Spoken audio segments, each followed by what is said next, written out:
Okay, my friends, let's start this k-means clustering implementation together.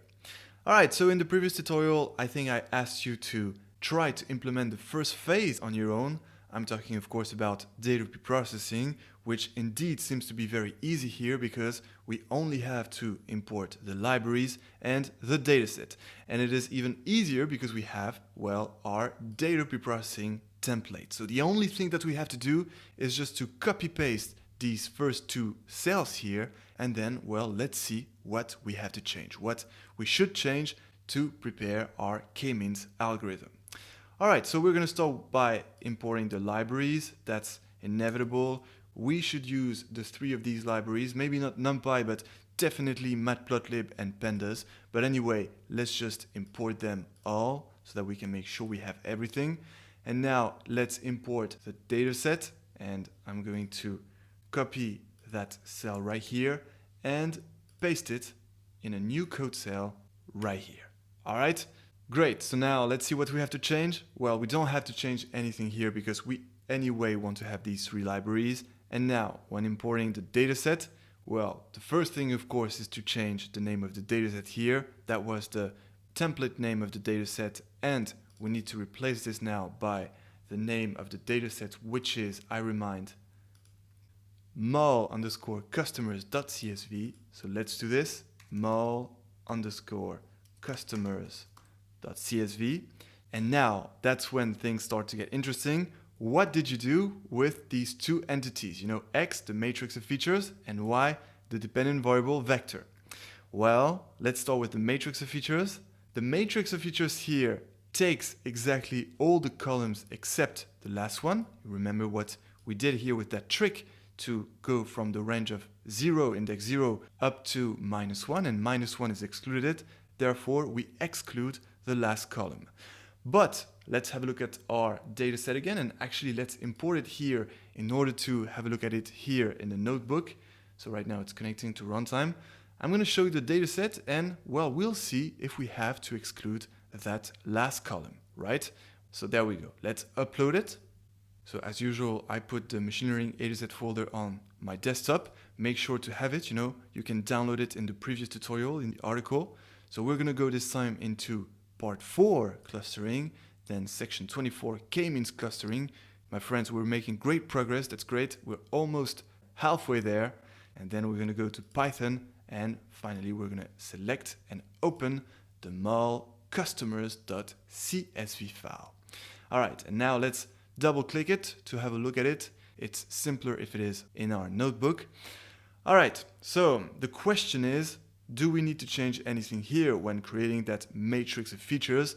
Well, obviously, as we explained in the intuition lecture and in the previous tutorial, there is not a dependent variable a priori when doing clustering, and especially k-means. So here, the last column of this dataset, the spanning score, is not the dependent variable. It is actually a feature which we will use as part of the other features to identify some patterns in the data. And these patterns, I remind, are actually clusters or segments of data which will be gathered by similarities. All right? So that was an essential thing to understand, and therefore I hope you did not exclude the last column here. So the first thing we would do is to just remove this -1 in order to take indeed all the columns. All right, so if you already did that, I'm really proud of you. You did an amazing job.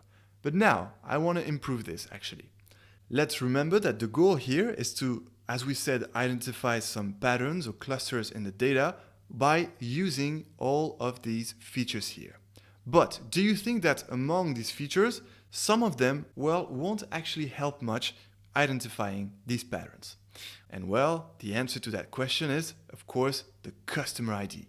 The customer ID column is just giving an ID to each of the customers and therefore has literally no impact on whatever dependent variable we will create in the future. Because I remind that the process of the k-means algorithm is that indeed it identifies some clusters in the data, but also technically it will create a new dependent variable where the values will be actually the clusters themselves.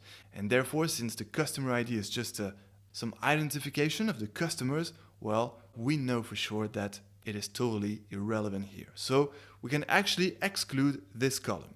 All right? So if you did this, that's even better. That was an even higher level of the solution for what I wanted you to do. Okay, so now that being said, what else can we do? Well, all the rest, the jar, the age, the annual income, and the spending score seem totally relevant in order to identify some patterns in the data. And so now from that point, I didn't expect you to do much more to solve this exercise, except of course the final modification we'll do for that row, but we'll come to that later. However, now for the matrix of features, the columns that I want to keep in order to identify these patterns will only be actually annual income and spending score. And that's only for one particular reason, which is mainly for teaching purposes. Well, at the end of this implementation, I indeed want to visualize with you the clusters, the clusters identified by the k-means algorithm. But in order to visualize them, well, we actually need a two-dimensional plot, right? We need a 2D plot where on the x-axis we will have one feature and on the y-axis we'll have another feature.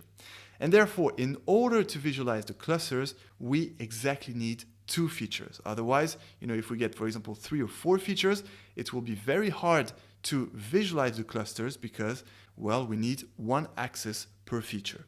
It would be kind of possible in 3 dimensions, but we'll have a much nicer graph in 2D.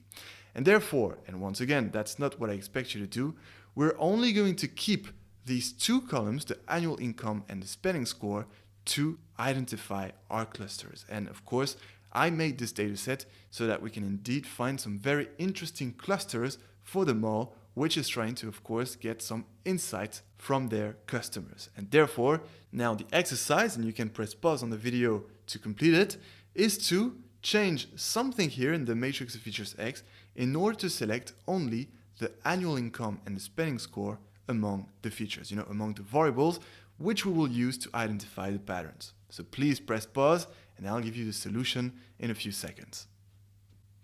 All right, great. Let's do this together now. So the exercise was to only select the annual income column and the spending score column in our matrix of features X. So let's do this. And well, this time, since we're selecting, 2 particular columns, well, we won't use a range to do this. There is actually a better method. We will select these columns, the indexes of these columns, into a pair of square brackets. And that's the other way to select some columns with, this iloc function. It is with this pair of square brackets inside which you can include the indexes of the columns you want to select. And so now the question is, what are these indexes? Well, let's see. Remember that indexes in Python start from 0. So customer ID here has index 0, jar has index 1, age has index 2, annual income has index 3, and spending score has index 4. And therefore, here in this pair of square brackets, well, we just have to input 3 and then comma and 4. In order to select several indexes, you have to separate them with a comma. And that's it. That's how you create this matrix of features, selecting some specific columns with which you will learn some patterns in the data to identify some clusters through the k-means algorithm. Great, so now that's done for the matrix of features, but we're not done for the whole data preprocessing phase. And I hope you did the last necessary thing to do here in order to complete this data preprocessing phase. So according to you, what needed to be done here for this third row of importing the data set, for this dependent variable, well, I hope that you had the right reflex and that you very simply deleted this row, because indeed, as we explained in the previous tutorial, there is no dependent variable a priori, before we create it, for the k-means algorithm. It will come later when we train the k-means model on the dataset. All right. And speaking of the dataset, well, I just like to remind that we don't have to split the dataset into a training set and a test set, because having a training set and a test set implies having a dependent variable vector. So actually here, we're all done with the data preprocessing phase. Congratulations. So now we're going to run these 2 cells to make sure everything's okay, starting with this one, importing the libraries, and now this one, importing the dataset. And everything seems to be all good. We can now move on to the next step, which will be to use the elbow method to find the optimal number of clusters, because indeed this will be absolutely necessary when training the k-means model on the dataset, because when building the k-means model, we will have to specify, well, that number of clusters we want to choose for k-means. And we will want to choose, of course, well, the optimal number of clusters. And it is the elbow method that will exactly tell us what is that optimal number. All right, so whenever you're ready for that next step, to smash that elbow method, well, join me in the next tutorial to implement this. And until then, enjoy machine learning.